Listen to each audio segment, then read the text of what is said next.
Hi guys, स्वागत है आपका मेरे YouTube चैनल पर। गाइज आज हम लोग क्लास 12th मैथमेटिक्स के मॉडल पेपर के सभी ऑब्जेक्टिव प्रश्नों का उत्तर इस वीडियो में देखेंगे। इसके पहले मैंने पार्ट 1 वीडियो में 1 से लेकर 25 तक के प्रश्नों का उत्तर बताया था और बाकी प्रश्नों का उत्तर आज हम लोग इस वीडियो में देखेंगे, वो भी सॉल्यूशन के साथ सही सही। और तो आप ध्यान से देखें और इस सारे प्रश्नों को बनाते जाएं। तो चलिए हम लोग वीडियो को शुरू करते हैं, ज़्यादा समय बर्बाद नहीं करते हैं।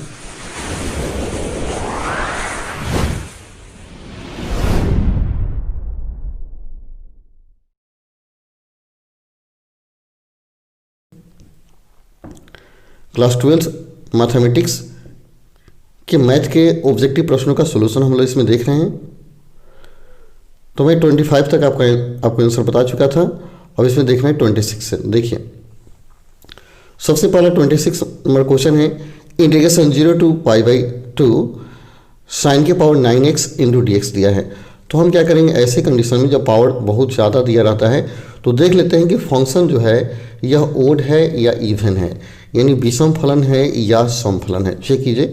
तो यहाँ f(x) बराबर आपका क्या है, साइन के पावर 9x दिया है। तो चेक करने के लिए हम x के स्थान पर क्या करेंगे, -x रख लेंगे। तो जैसे x के स्थान पर -x रखिएगा तो इसका चिन्ह चेंज हो जाएगा। साइन के पावर क्या होगा, माइनस साइन 9x dx हो जाएगा। ठीक है।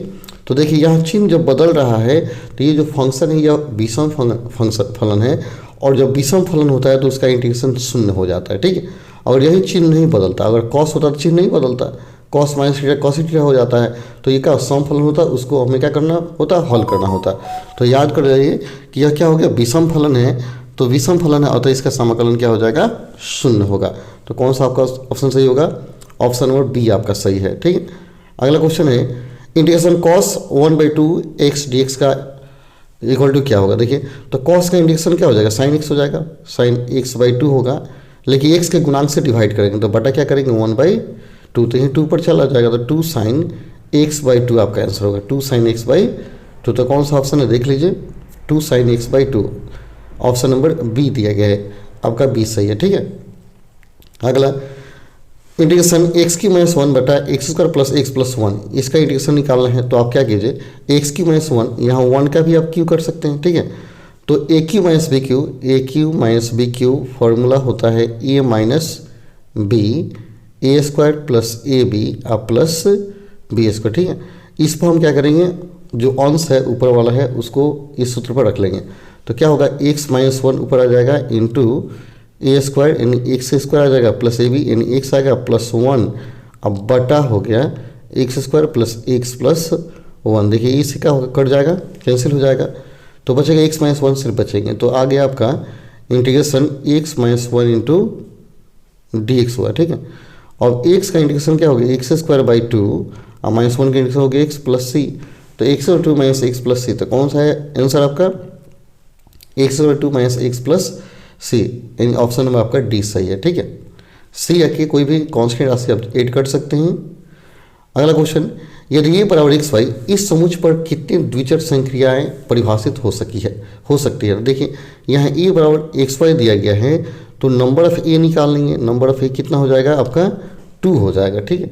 जब नंबर ऑफ ए 2 आ गया तो फॉर्मूला होता है number of binary operation equal to 2 के पावर n इंटू n, 2 के पावर n इंटू n। तो क्या होगा, 2 के पावर 2 गुना 2 करेंगे तो 2 के पावर 4 हो जाएगा, और 2 को 4 पर गुना करेंगे कितना आएगा, 16। तो कौन सा आंसर होगा आपका, ऑप्शन नंबर बी सही हो गया आपका, ऑप्शन नंबर बी सही है। ठीक है। अगला, यदि f such that r tends to r एक फलन हो तो f inverse r tends to r प्राप्त होगा। यदि f यानी f का इनवर्स व्युत्क्रम फलन तभी प्राप्त होता है जब f क्या हो, एकाकी और आच्छादक हो। एकाकी आच्छादक 1:1 ऑन्टो मैपिंग होता है, उसी कंडीशन में f इनवर्स प्राप्त होता है। तो आपका ऑप्शन नंबर सी सही है, 1:1 ऑन्टो मैपिंग होगा तभी f के पावर -1 यानी f इनवर्स आप प्राप्त कर सकते हैं। ठीक है। आपका सी ऑप्शन सही है। ये शर्त है जिसको आप याद रखेंगे। अगला क्वेश्चन दिया है, यदि x1 बराबर fx2 x1 equal to x2 कैसा फलन होगा, ये आपको बताने कैसा फलन है। तो x1 is equal to x2 दिया गया है, यानी इक्वल है, इसका मतलब एकाकी फंक्शन है। तो आपका आंसर कौन हो जाएगा, एकाकी 1। ऑप्शन नंबर ये आपका सही है, ऑप्शन नंबर ये सही है, एकाएकी फलन है, ठीक है। अगला कोसेक इनवर्स 1/x, तो ये फॉर्मूला है cosec inverse 1/x equal to होता है साइन इनवर्स x, ठीक है। ये फॉर्मूला है, याद कर जाएं। ऑप्शन नंबर बी आपका सही है, ठीक।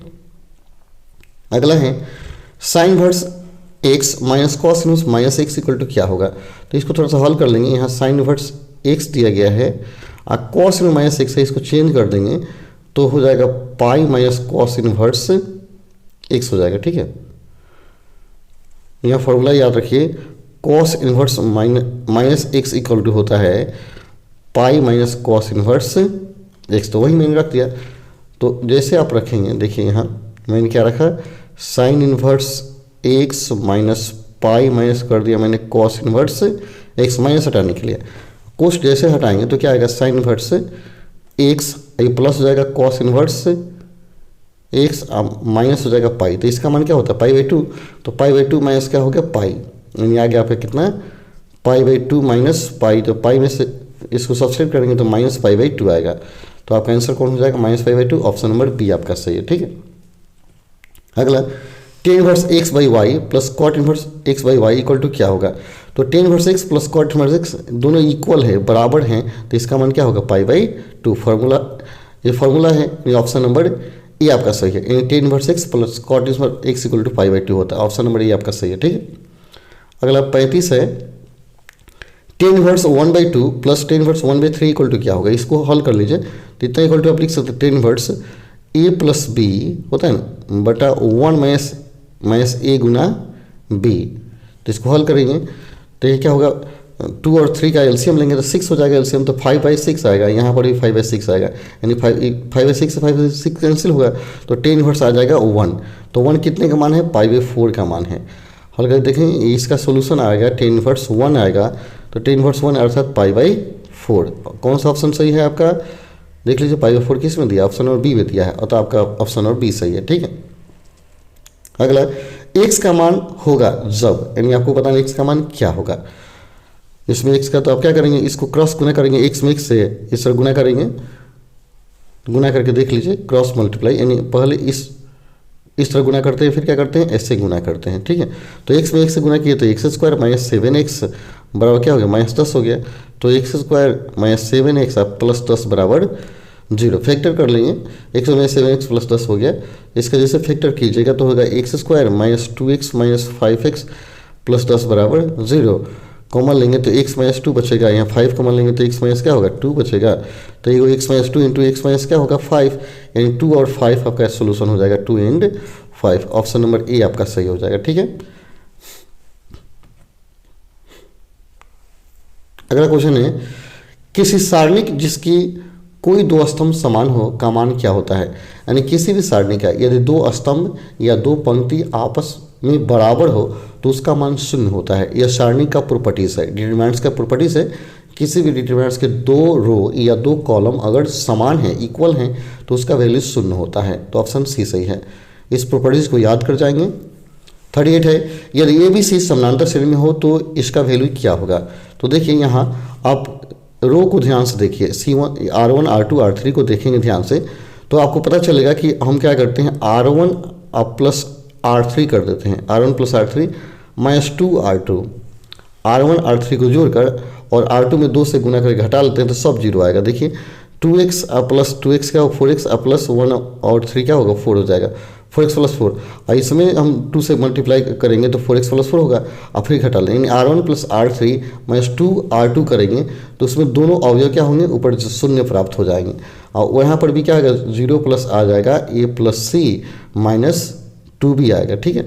और इसके अतिरिक्त यहाँ ABC AP में दिया है तो A plus C minus 2B equal to 0 होता है। तो ऊपर का प्रथम रो का सभी अवयव क्या हो जाएगा, 0 हो जाएगा, और तो इसका वैल्यू हो जाएगा 0। फिर से आप क्या कीजिएगा, R1 प्लस R3 कर दीजिएगा, आप माइनस 2R2 कीजिएगा, ठीक है। 2R2 करने के बाद क्या होगा, ऊपर 2 अवयव शून्य आएंगे, एक अवयव आएगा वो A plus C minus 2B आएगा, और AP की वजह से इसका मान भी क्या होगा, 0 होगा। समानांतर श्रेणी का प्रॉपर्टीज है कि first term plus last term minus 2 into middle term equal to 0 होता है। 3 टर्म अगर AP में दिए गए हो तो इसका आंसर क्या होगा, 0। ऑप्शन नंबर सी आपका सही है, ठीक है। अगला एक मैट्रिक्स ए बराबर ए आई जे एन क्रॉस एन सममित है यदि, तो आप याद कर लें ए आई जे बराबर अगर ए जे आई दिया है तो इसको सममित कहा जाएगा, ठीक है। और यही अगर ए आई जे बराबर माइनस ए जे आई दे रहा है तो यह विषम समित अवयव होता है। तो यहाँ समित पूछ रहा है तो ए आई जे बराबर ए जे आई होगा। तो कौन सा ऑप्शन है आपका? ऑप्शन नंबर सी सही है। अगर ए होता तो क्या होता? विषम समित हो जाता। तो आपका ऑप्शन सी सही है, ठीक है। अगला, यदि ओमेगा समीकरण x⁻1 का एक अवास्तविक मूल हो तो क्या होगा? तो देखिए अवास्तविक मूल की कंडीशन में 1 plus omega square equal to होता है 0।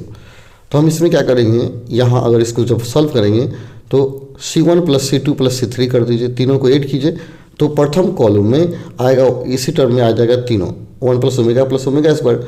तो प्रथम कॉलम में आप 0 0 रखेंगे तो 0 0 0 आ जाएगा। जब प्रथम कॉलम का मान ही 0 आ जाए तो उसका मान क्या हो जाएगा? 0 हो जाएगा, ओमेगा स्क्वायर 1, यानी इस एक कंडीशन आएगा तो इसका मान क्या हो गया? 0 हो गया। तो कौन सा आपका ऑप्शन सही है? ऑप्शन डी आपका सही है, ठीक है।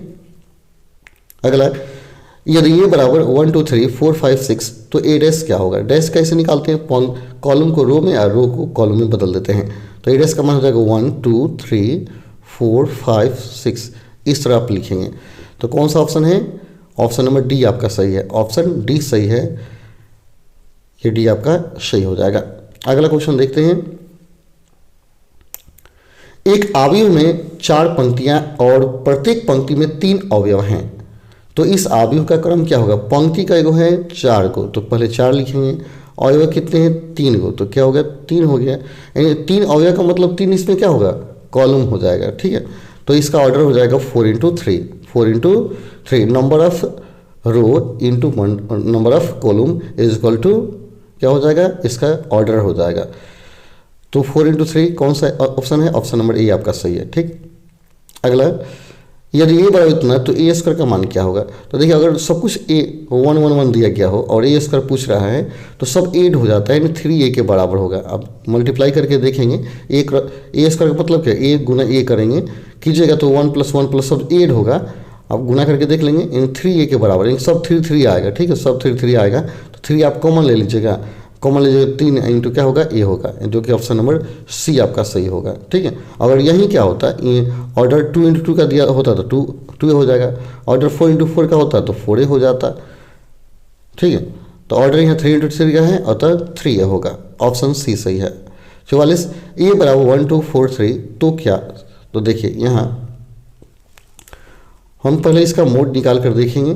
जैसे ही मोड निकालेंगे 3 से 1 में मल्टीप्लाई करेंगे, 1 इंटू 3 माइनस कर दीजिए 2 इंटू 4 तो कितना आएगा? 3 माइनस 8, 3 में से 8 घटाएंगे कितना आएगा? -5। यानी कहने का अर्थ ये 0 के बराबर नहीं है, अतः ए इन्वर्स का अस्तित्व है, यानी अगर 0 के बराबर नहीं आता है तो ए इन्वर्स प्राप्त होगा। तो आपका आंसर कौन होगा? ए इन्वर्स का अस्तित्व है, ऑप्शन बी आपका सही है, ठीक है। अगला, के क्रॉस के इक्वल टू क्या होता है? के क्रॉस के, तो देखिए थोड़ा सा आप याद रखिए, जब क्रॉस दिया रहेगा तो आई क्रॉस आई हो, ठीक है, या जे क्रॉस जे हो या के क्रॉस के हो। क्रॉस अगर दिया है तो इसका वैल्यू क्या होगा? 0 होगा, लेकिन अगर यहीं डॉट होता तो इसका वैल्यू हो जाता 1, ठीक है। तो के क्रॉस के का वैल्यू हो जाएगा 0, ऑप्शन नंबर ए आपका सही होगा, ठीक है। वही डॉट प्रोडक्ट होता तो 1 होता। अब यहाँ आ गया डॉट प्रोडक्ट, के डॉट आई का मान क्या होगा? तो आप एक साइक्लिक ऑर्डर इस तरह याद कर लेंगे, आई जे और हो गया आपका के, ठीक है। तो आई में जे से डॉट करते हैं तो के प्राप्त होता है, यानी क्रम से चलता है, इस तरह क्रम से ही चलता है। तो आई गुना जे इक्वल टू के, जे गुना के इक्वल टू आई, और आई गुना जे करते हैं तो क्या होगा? के आ गया। के गुना आई करेंगे तो क्या आएगा? जे। तो के गुना आई दिया है तो क्या आएगा? आपका आंसर जे आएगा, क्रम से चलता है, तो ऑप्शन नंबर बी आपका सही हो जाएगा, ठीक है। अगला, A vector B vector C vector एक तलीय होंगे यदि, तो ये फॉर्मूला है, याद कर लेंगे। कोई भी वेक्टर 3 को दिया गया है, अगर वो कोप्लेनर करता है तो कोप्लेनर तभी होगा जब ए डॉट बी क्रॉस सी होगा। ये कोप्लेनर का एक शर्त है, कंडीशन है, याद रखेंगे। ए बी सी कोप्लेनर हो गए यदि ए डॉट बी क्रॉस सी, यानी कौन सा ऑप्शन है आपका? बी ऑप्शन सही है, ए डॉट बी क्रॉस सी। अगला है दो सदिश 2i प्लस 5j प्लस के और 3i minus 2j plus 4k हैं। आप दोनों को डॉट प्रोडक्ट करके देखिए तो पता चलेगा। डॉट करेंगे ए को ए मान लीजिए, एक को बी माने ए डॉट बी करेंगे तो डॉट की कंडीशन में सेम राशि को मल्टीप्लाई करते हैं। जैसे 2 में आई वाले को आई में, तो 2 में 3 से गुना करेंगे 6 हो जाएगा, और जे वाले को जे में 5 गुना 10 हो जाएगा, और 4 में के से 1 के से, तो 1 से गुना करेंगे 4 आएगा, तो कितना आएगा ये 0 हो जाएगा। जब A dot B equal to 0 आया, इसका मतलब ए परपेंडिकुलर बी, दोनों क्या है लंब है। ए डॉट बी कंडीशन है, याद कर लेंगे, A dot B is equal to 0 then A perpendicular B, यानी आपका ऑप्शन कौन सा सही हो जाएगा, ऑप्शन बी आपका सही होगा। ठीक है, अगला है यदि ए वेक्टर प्लस बी वेक्टर और 0, मोड ऑफ ए बराबर 3, मोड ऑफ बी बराबर 4, मोड ऑफ सी बराबर 5, तो A dot B dot C dot A का वैल्यू क्या होगा। तो देखिए ऐसे कंडीशन में हम क्या करेंगे, ये जो A dot B dot A vector plus B vector plus C vector और 0 दिए गए हैं, हम दोनों तरफ पहले ए वेक्टर से मल्टीप्लाई करेंगे, इन डॉट प्रोडक्ट करेंगे। तो देखिए ए प्लस बी प्लस, यहाँ थोड़ा सा देख लेते हैं, हिंट्स आपको देता हूँ मैं, सी बराबर 0 दिया गया, ए से मल्टीप्लाई करेंगे, डॉट करेंगे तो डॉट ए हो गया, इधर तो शून्य है तो शून्य हो जाएगा, तो आएगा ए वेक्टर का स्क्वायर होगा, तो ए डॉट क्या होगा बी, प्लस ए डॉट क्या आ जाएगा आपका, ए डॉट आ जाएगा सी, तो इतना आ जाएगा बराबर 0 ही आएगा, तो इसका वैल्यू निकल जाएगा। हम मोड ऑफ ए का मान रखेंगे कितना 3, तो 3 का स्क्वायर 9 हो जाएगा, तो इसका मान कितना आएगा -9 आएगा, -9 आएगा। ऐसा ही एक बार बी से मल्टीप्लाई कीजिए, फिर क्या कीजिए सी से मल्टीप्लाई, इसको समीकरण 1 मान लीजिए, और जो बी से मल्टीप्लाई कीजिएगा तो समीकरण 2, और सी से मल्टीप्लाई कीजिएगा तो समीकरण 3 मानिए, दोनों को ऐड कीजिए। जैसे ऐड कीजिएगा तो आएगा 2 into A dot B plus B dot C और प्लस सी डॉट ए आएगा, इतना आएगा, बराबर आएगा -9 -16 -25, तो कितना आएगा -50, 2 से भाग दे देंगे, जैसे 2 से डिवाइड करेंगे तो इसका वैल्यू निकलेगा -25। ऑप्शन बी आपका सही हो जाएगा। आप करके देखिए, पहले ए से मल्टीप्लाई कीजिए, फिर बी से, फिर सी से, आई क्वेश्चन 1 2 3 मानिए, दोनों को ऐड कीजिए, तीनों को ऐड कीजिए, और 2 से डिवाइड होकर 25 आपका आंसर आएगा, यानी ऑप्शन बी आपका सही होगा। ठीक है, बी दिया गया है यहाँ, B vector into B vector और सी वेक्टर, यह कोप्लेनर का एक कंडीशन दिया गया, आपको मैंने बताया था ए बी और सी। ठीक है, ये कोप्लेनर हैं, इसका मतलब एक डॉट बी क्रॉस सी होंगे, तो ऐसे ही हम क्या करेंगे बी डॉट बी क्रॉस सी करेंगे, तो इसका वैल्यू क्या आ जाएगा 0 आएगा, यानी आपका ऑप्शन सी है, सही है। यानी आप फिर से याद कर लें, ए बी सी ऐसे दिया गया, इसका मतलब कोप्लेनर है, और कोप्लेनर तभी होंगे तो इसका वैल्यू क्या आएगा 0 आएगा, तो ऑप्शन सी आपका सही होगा। अगला है A parallel to B vector, A vector और बी वेक्टर क्या है पैरेलल हैं, तो यहाँ क्रॉस प्रोडक्ट अगर पैरेलल दिया गया है तो याद रहे पैरेलल होगा तो ए क्रॉस बी का मान 0 आएगा, अगर परपेंडिकुलर दिया है तो ए डॉट बी का मान 0 आएगा, तो यहाँ पैरेलल दिया गया है, इसका मतलब A cross B equal to 0, option B आपका सही है। ठीक है, अगला है अभिलंब रूप में तल का समीकरण क्या होगा। अभिलंब रूप में तल का इक्वेशन पूछ रहे हैं, तो अभिलंब रूप में तल का इक्वेशन होता है LX plus MY plus NZ equal to P। आप इसको रट जाएंगे, याद कर जाएंगे, ये फॉर्मूला हो गया आपका, ऑप्शन बी आपका सही है, नहीं सी है, सी सही है, LX plus MY plus NZ equal to P। अगला है दो सररेखाएं की दिक् को जाए L1 M1 N1 और L2 M2 N2 है, तो उनके बीच के कोण की कोज्या क्या होगी। तो कोज्या का फॉर्मूला आप याद कर जाएं, इसका आंसर हो जाएगा option number C, L1 L2 plus M1 M2 plus N1 N2, ये होता है आपका कोज्या, यानी ऑप्शन सी आपका सही होगा। ठीक है, ऑप्शन सी सही है।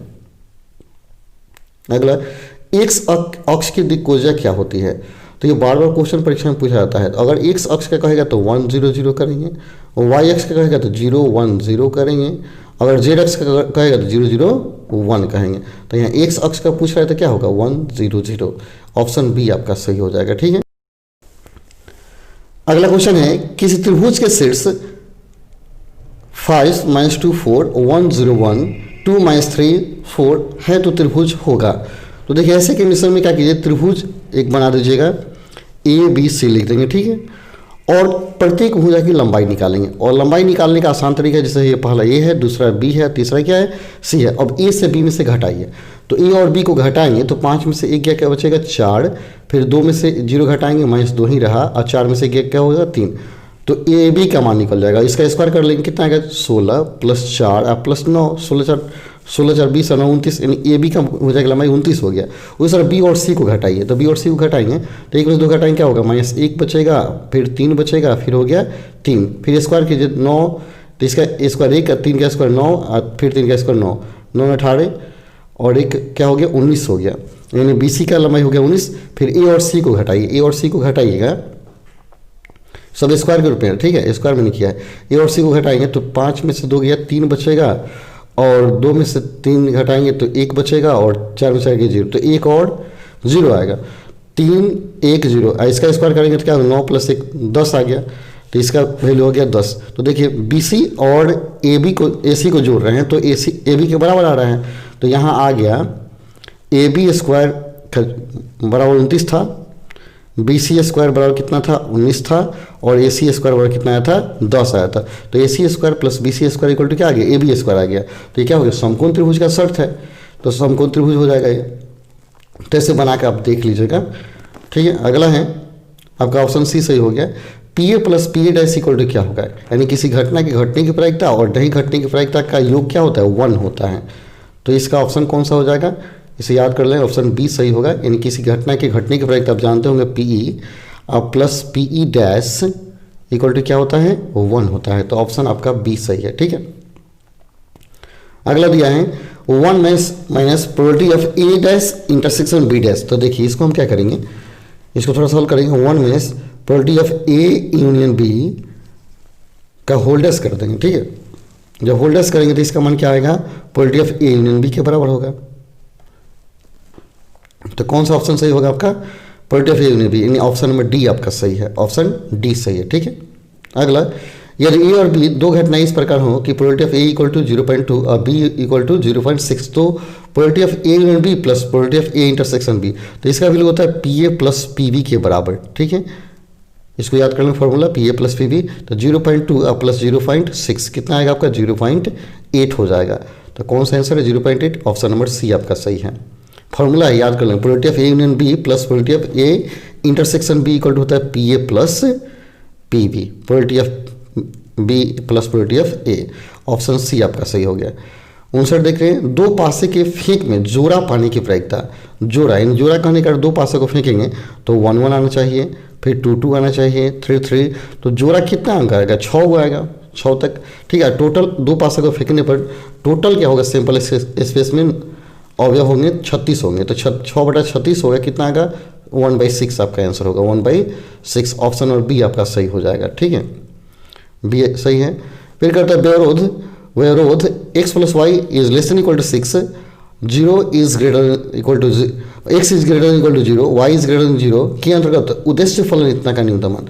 देखिए ऐसा कंडीशन में और इसका वैल्यू पूछ रहा है, हम क्या करेंगे ग्राफ बनाते हैं, ठीक है। एक ऐसा ग्राफ बना लीजिएगा, तो ये ग्राफ क्या होगा 6 0 पर काटेगा और ये 0 6 पर काटेगा, ठीक है, 0 और 6 पर काटेगा, और मूल बिंदु क्या होंगे 0 0।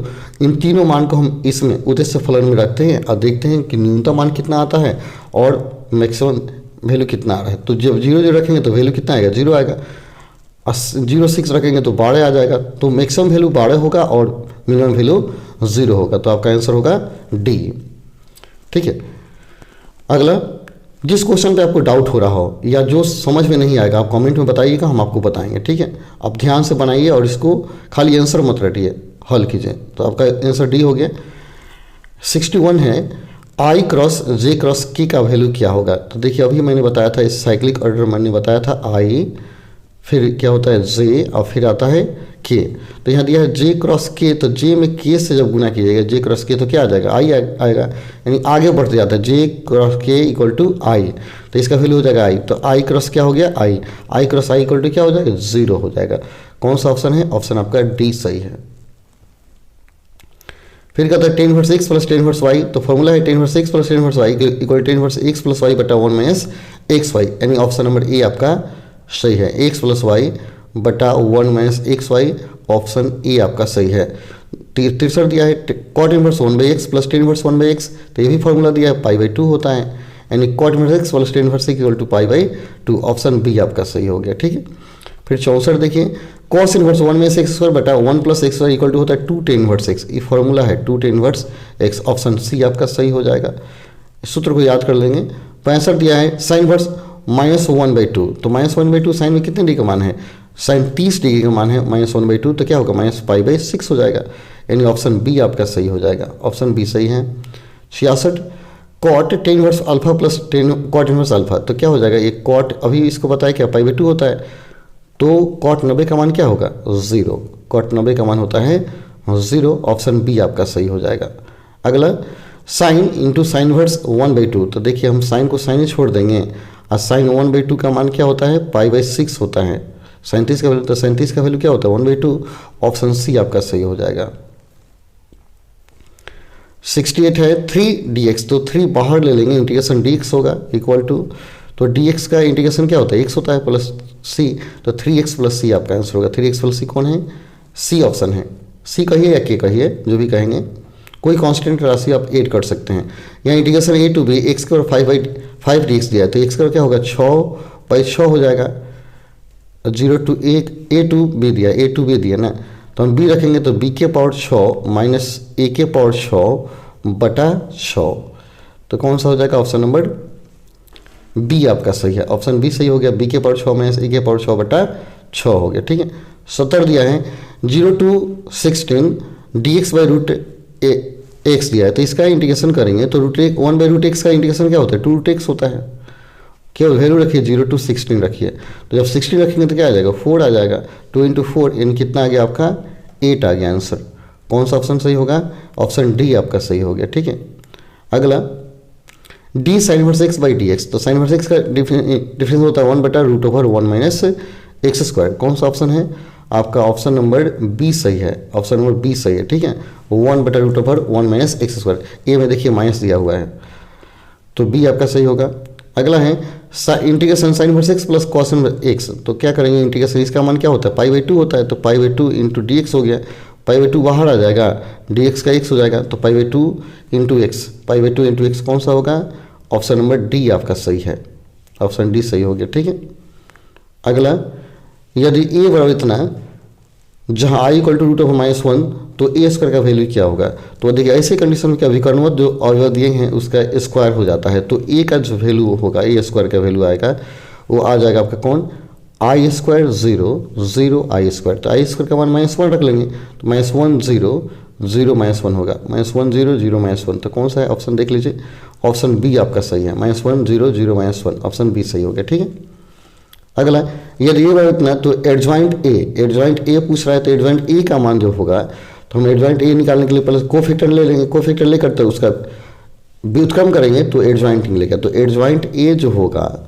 ये आ जाएगा 1 -2 और 1, तो कौन होगा ऑप्शन नंबर देखिए, ऑप्शन सी आपका, नहीं सी नहीं, ऑप्शन ए सही है, 1 -2 और 1, ऑप्शन ए आपका सही होगा। ठीक है, अगला 75 है, इसका वैल्यू पूछ रहा है, तो हम क्या करेंगे 3 का विस्तार करेंगे, तो 3 और 3 के सामने वाला ये वाला बंद हो जाता है, तो क्या बचेगा 2 3 और बचेगा 0 7, तो कितना आएगा आपका 3 इंटू 7 दूनी 14 -0, तो 14 होगा, 14 42 होगा आपका आंसर, कौन सा होगा ऑप्शन नंबर सी आपका सही हो जाएगा। ठीक है, ऑप्शन सी सही है। अगला अवकल समीकरण dy/dx इक्वल टू x² का हल क्या होगा, तो इसको क्रॉस कर लीजिए, तो क्रॉस जैसे कीजिएगा तो x² dx बराबर आएगा y² dy। ठीक है, और इसको इंटीग्रेट कर लीजिए, तो x³ 3 इक्वल टू y³/3, तो इसको राइट साइड में देंगे तो y³ माइनस आ जाएगा x³ इक्वल टू k।